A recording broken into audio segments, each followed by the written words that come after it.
Hey, remember that time they made a faith-based movie about a what-if scenario in which the dead twin of Elvis Presley actually survived and grew up to become an Elvis impersonator, only they couldn't use the name Elvis, so instead he's called Drexel the Dream Hemsley? Well, I certainly remember it. I would say, what the fuck, Hollywood? But I'm pretty sure Hollywood doesn't know this movie exists. The Identical is a 2014 musical drama and is as much of an Elvis biopic as 3,000 Miles to Graceland. The film stars real-life Elvis impersonator Blake Rain in his first and so far only movie, which was very quickly laughed off the screen by audiences and critics alike. But some people on the box cover seem to like it, and why the hell do I own this? Good. Points from the Dove Foundation. They also have a quote on Kirk Cameron saving Christmas. It would save you time and money if you just replaced all Dove blurbs with "this movie sucks." Some quotes aren't even about whether the movie is good or not. Ray Liotta delivers. Okay, I could say that about the movie, and I don't even like it. The movie was reviewed so bad they ran out of film critics and had to get a former NFL coach to leave a quote. Hell, I'm pretty sure that one of the very few positive remarks on Rotten Tomatoes is written by someone's mom. The film begins in Decatur, Alabama, 1972. It's a lot like Decatur, Illinois, only without the smell of methane gas and moldy cardboard. I see we're following around the most popular 60s and 70s singer, Dave Navarro. Since when does Elvis dress like, I'm sorry, it's Drexel the Dream Hemsley. My mistake. So what the hell is world-famous rock singer Drexel doing in Alabama? You better mellow down easy. You got a lot to learn. Oh, watching Ghost Slaves, obviously! Is he passing through the worst sci-fi original movie? And what happened to the color? Alabama in 1935. A harder world, for sure. You just told me it was 1972. This here is William and Helen, parents of Drexel. Love and passion got in front of logic and patience. And in obedience with the scripture, the Hemsleys set about the business of being fruitful and multiplying. In other words, Dad is horny. William has fallen on hard times since he got stalked at an ATM with Josh Peck. And his day is only gonna get worse. William, honey? Meet your sons. So, how was your afternoon, honey? Did he even know she was pregnant? Y'all get two fine-looking boys here. There's a look that says, you want to pay for this? And since when does sex lead to twins? So William does what anyone would do. He joins the People's Temple. Let's see how this sermon goes. Blacks and whites, Jews and Gentiles. Where is this going? All equal in the eyes of the Lord. All equal in the eyes of the Lord. Oh, whew. I thought that was going in a different direction. But seriously, this is 1930s Alabama. You're about to be run out of town. Ray Liotta plays traveling Tennessee evangelist Reese Wade, whose wife is Louise, played by Ashley Judd. He has a real way with words. That's my precious wife, Louise. Sitting right over here.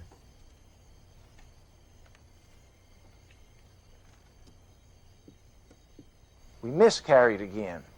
He's part of the denomination known as Too Much Information. And why the hell did I need to see the opening with the ghost slaves?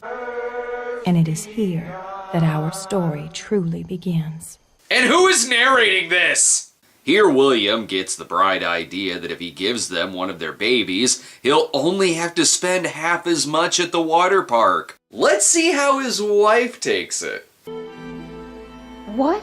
Yep, about as well as I thought. I'll work 2 jobs. I'll work 3. Having the job is my job, and there ain't none. What I'm saying is I would rather give away my son than have a wife that works. Helen vows that no one is ever taking her babies away from her. 5 minutes later. You preached it, Reverend. It's better to give than receive. so I'm giving you our baby. Here's the plan, honey. We find out which one of them is an amazing singer, and we keep that one. So naturally, they fake the baby's death. It was not uncommon in the 1930s to lose a baby. I'm pretty sure it's not uncommon now either. At least he has a lovely shoebox. Of course, only they knew the box was empty. How sad they couldn't even put a dead goldfish in it. These two were so unpopular, everyone else instantly leaves without comforting them. Oh yeah, we made our appearance. Let's hit the bar. Thankfully, the baby ended up with, what the hell is going on here? The Reverend Reese Wade stole away with his new son and dedicated him to the creator of life itself, the king of the universe. And then he chopped the baby in half. Nice cut. I've held you underwater for 8 years. You're almost a man, son. This is Drexel's twin, Ryan Wade. He's a constant disappointment to his father for not memorizing the Bible. Jeremiah 29. For I know the plans I have. Yep, the boy's definitely getting pistol whipped tonight, especially after this. Ryan knew instinctively what every grade school teacher knows. Turn it into a song. Well, I know the plan. You may be taking some liberties on that advice, and if this scene ends with Reese saying, "I have no son," I'd buy it. Ray Liotta is the harshest American Idol judge. Seriously, who the fuck sings like they're in From Justin to Kelly in 1953? Cut to 10 years later, and Ryan is now a 40-year-old man playing an 18-year-old with his 40-year-old teenage friend Seth Green, who I actually do buy as a teenager. Oh good, he's discovering black music to imitate. I ain't never heard anything like this before. How come we can't do music like this back home? Because all your dad's sermons start out like this. Blacks and whites, Jews and Gentiles. Speaking of his dad, Ryan is out way past, curfew. You been drinking, son? No, sir. Don't lie to me. I ain't lying, Daddy. This feels more like these two went to high school together, and Liotta was the bully, and he still bullies Ryan to this day. Wouldn't you if this were your son's garage band? Dance, dance, dance, everybody now dance, dance, dance. Everybody's doing it. It's boogie, woogie, rock and roll. Good, your song features the words dance, boogie woogie, and rock and roll. Did you just look at a list of common words found on an old jukebox? Kinda awkward when Louise brings her date to her husband's sermon. Oh wait, that's her son. And no matter how many times you bring it up, I won't buy them as teenagers. Hey, what's the rush? You sure your daddy's okay with this? Oh, yeah, man, I take his car all the time. I ain't lived at home for 20 years, putz. Seth Green is using this as his audition tape for his next role. Poor little white guy. And this is our narrator, Jenny, a love interest who meets Ryan when they're just hanging out with the family, having themselves a party. Who wouldn't fall for Ryan's charms? Where do preacher's kids learn to dance the way that you do? Oh, well, I don't know. Something just happens to me when I hear music. It's called an erection. This prequel to the 40-year-old virgin isn't as funny. And why stop now when making up shit? There are many accounts of how, when, and where rock and roll was actually born. Now, I'm not saying they're wrong or anything, but I believe part of that birth happened on this very night. That's okay. I'll say that you're wrong. Let's hear the song we just heard 5 minutes ago. Everybody's doing it. It's boogie, woogie, rock and roll. Unfortunately, they filmed his hips shaking, so the movie got an NC-17. But oh no, racism shows up. This place is starting to match my mood. Dark and stinky. Hey, give Buford T. Justice a break. He stayed up all night coming up with that one, and then he searched high and low for a black bar to say it in. This is the first time I've seen someone busted for overage drinking. And also the first time in the 1950s Deep South that the white guy got assaulted and the black people just got sent home. Busted. Dude, you're lucky he didn't throw you in jail, boy. I didn't do anything wrong, Daddy. Stop calling him Daddy. It looks like you're getting busted by your power top. So Reese makes him join the army, much like that other 50s rock singer whose name escapes me. Rock and roll may have been invented, but rhythm certainly hasn't yet. Are these people seizing out, or are they impersonating the dancing skills of a Peanuts character? Sarge is really gonna have his ass now. Where'd you learn to sing like that, boy? Let's hear another one. As you were. Moments later, the squad was instantly killed in Korea. Drexel, meanwhile, is having a far superior life. Bebop and baby shake, rock it and roll. Beboppin', a term they left out of Dance, Dance, Boogie Woogie, Rock and Roll. Ryan gets accepted into Bible college, but I'm more distracted that they obviously couldn't get Blake Rain for this scene because it never actually shows him. Things get political in class when the teacher asks them to write down that Ike's not dead. Drexel becomes an overnight superstar, much to the delight of Ryan. I wanna get to know you. I know that I can show you. Who is this? Oh, you haven't heard of Terry Stafford yet? Things take a real turn when the cars begin eating the local residents. Wait a minute, Joey Pants? Who has kidnapped the families of these actors? This scene is only here for someone else to point out that he looks like Drexel. You guys related or something? I mean, you're a dead ringer for him. I know. I hear it all the time, but no. Oh, come on. He doesn't look that much like Roy Orbison. Drexel even makes it to TV. You're missing an all-new episode of Surfside 6 for this? But Ryan lets his feelings about Drexel Hemsley known. You know I can see right inside of him. I know what he's thinking. I know what he's gonna say. I even know what his next dance move's gonna be. Creepy. So he's not just an impersonator, he's Drexel's assassin, too. It's nice of Ryan's younger sister to give him advice not to go to Bible college and to follow his dream to be a singer.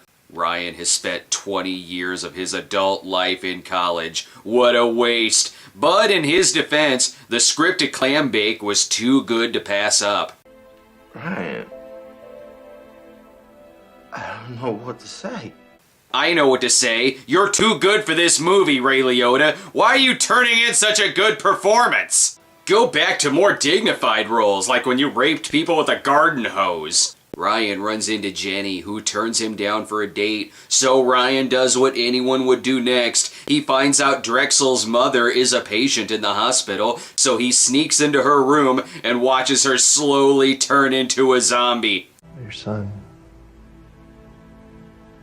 his music means a lot to me, and I just wanted to see you. Ah, that's nice. Help! Oh, yep, this seems normal. No need to see what happens next. Your love's keeping me tonight. And that's how, with the power of singing, Ryan killed his hero's mom, who was secretly his own mom. Good, something else to add to his Drexel shrine. I miss you every night in my dreams.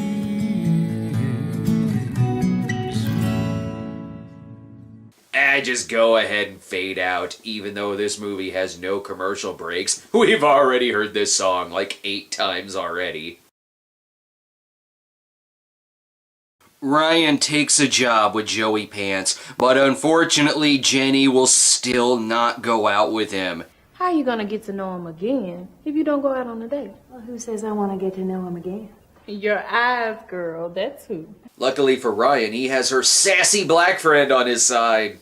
And also Joey, who gives Ryan the advice to stalk her. He seems too invested in Ryan's love life, especially since he's also there when Ryan serenades her with a song. But here you are, and you are real. I'm loving you, loving me. Boss man just wanted an excuse to go hang out on a college campus. And with that, Jenny agrees to go out with Shakin' Stevens. Okay, coffee. 1 cup. But only if your backup singer agrees to go with us. What? Why? What the hell kind of date is this gonna be? Son, kiss the bride. Oh, it's the kind where you get married on the first date. Well, let's just say that was one good cup of coffee. Except when Joey kept wanting to watch us fuck. No time for that now. A new Drexel Surf movie is out. Love is floating in the air. Sunrise surfing. That 1960s D-Day movie sure got a lot of stuff wrong. In probably the weirdest part of the movie, it decides to devote a small amount of time to the 6-day war in Israel, complete with a sermon from Reverend Reese. What does that have to do with the Christian church in the state of Tennessee? Everything. It has to do with everything. I have a question though. What does it have to do with this movie? And why did Louise bring Davy Jones with her? I understand Estes Perkel's sermons more than Reese Wade's. Our precious Lord and Savior was himself a Jew. Tone, man! Tone! If you're screaming that, it makes it sound like you're meaning it as an insult! And why does Ryan look younger as the movie goes on?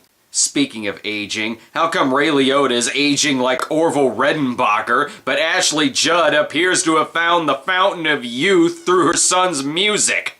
Ryan decides to enter a Drexel sound-alike contest where folks dress like members of Alice in Chains, you know, the 60s. And Seth Green is the lost Allman brother, Zeppo Allman. Surely they're an ace in the hole to win this Cliff Richard contest.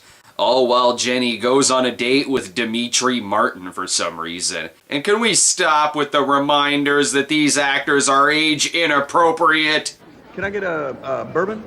And a,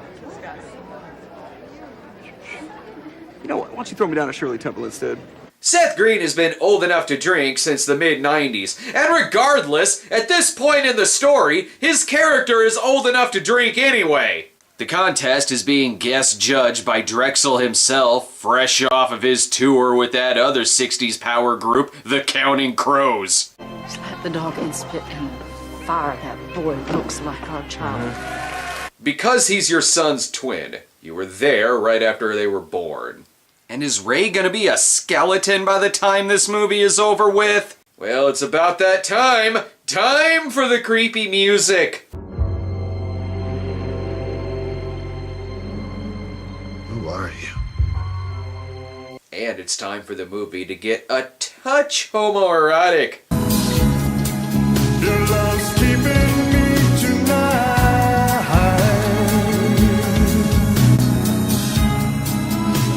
And then they bang. Hard. Incest bang. Well, the tune has at least one fan.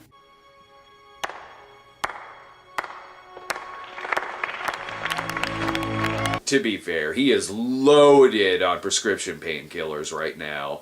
And then Jesus comes to thank him personally. Ryan even gets signed to the sleazy guy with the pompadour wig management, so Ryan sends one of the Everly brothers to sign his contract for him. Christ, now he's dressing like he should be chasing around Pam Grier in a Jack Hill film. I'm sorry, did they do all of their shopping at a Goodwill and just assume everything there was from the 60s? Oh, sorry, I'm talking over the music. Nashville tonight. Nashville tonight. We're missing Nashville tonight. And that's a sample of Drexel's new song, Chattanooga. Ryan is now known as the Identical, the world's best Drexel impersonator. So he's ripping off people who think they're getting Drexel's autograph? Ah, look, the title card says Vegas. Just trust us, this is Vegas and not the director's garage. Bigger question, has Ray Liotta turned into Hume Cronin yet? I am proud of you, Ryan. I am proud of you. Has anyone broken the news to Ryan that Reese has been legally dead for years now? And still, Louise looks fine. Ryan begins to write his own music, but when his manager won't allow him to perform his own songs, he quits. I gotta say, throughout all of this movie's faults, it's interesting seeing an alternate universe where Elvis Presley doesn't exist and Drexel the Dream Hemsley does. Ryan, there's only one Elvis, there's one Drexel, and there's one Beatles. And you're a pretender, buddy. You are nothing. See? Wait. What? Ryan, there's only one Elvis, there's one Drexel, and there's one Beatles. Okay, first off, I'm pretty sure there's more than one Beatle. And secondly, so Elvis Presley and Drexel the Dream Hemsley exist together in the same universe? How has Elvis not sued this motherfucker's ass off? And why does no one mention that Ryan looks like Elvis? No one goes up to an Elvis impersonator and tells them they look like another Elvis impersonator. They tell them they look like Elvis. Ryan isn't identical for a fucking identical. This movie's logic has just shot itself in the foot, and it was already on crutches to begin with. So then Ryan continues writing his own music. City lights keep on shining. Honey, all I asked was what time is dinner tonight? He begins distributing his own albums made on cheap paper and a color printer, but soon gets the attention of another management firm. We believe City Lights is a smash hit. Thanks, Robin Zander. And just because you believe it doesn't mean it's true. Nice poster of Drexel performing for the Benny and June soundtrack. Ryan turns down this offer because he doesn't want to impersonate Drexel, so he goes back to impersonating Elvis. But much like Elvis, Drexel also has a tragic end.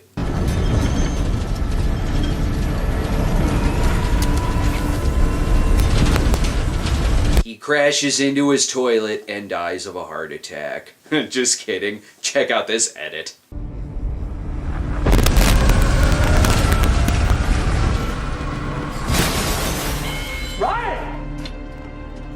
See, he crashes into Ryan's ass and dies. While Ryan grieves over Drexel, he moves into the Amityville house and goes insane. Time to visit his parents, you know, the Crypt Keeper and Ashley Judd, who again, still looks fine. Dad has decided to retire from the ministry because they're worried his next sermon will end with him turning to dust. Best wrap this up, Ryan's on his way to Woodstock, 94. But Dad still wants Ryan to be a minister. What's Ryan, like 50 now? Whether you want to hear this or not, I have heard it, Daddy. 100 times. Why?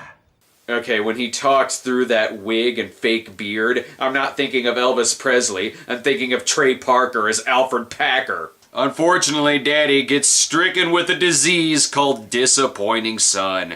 I say they cut out the middleman and just drive him right to the graveyard. That's why the ambulance looks more like a hearse. Ryan then finds a letter which contains its own flashback. Nothing like finding out about your famous twin brother after he dies. Speaking of, good news. Dad is back to normal. You know, dead. Ryan almost buys a drink, but that's for a much more sinful movie. I sense a scheme, though, probably because Mickey from Seinfeld shows up wearing a Ralph Bakshi coloring book. What does any of this have to do with anything?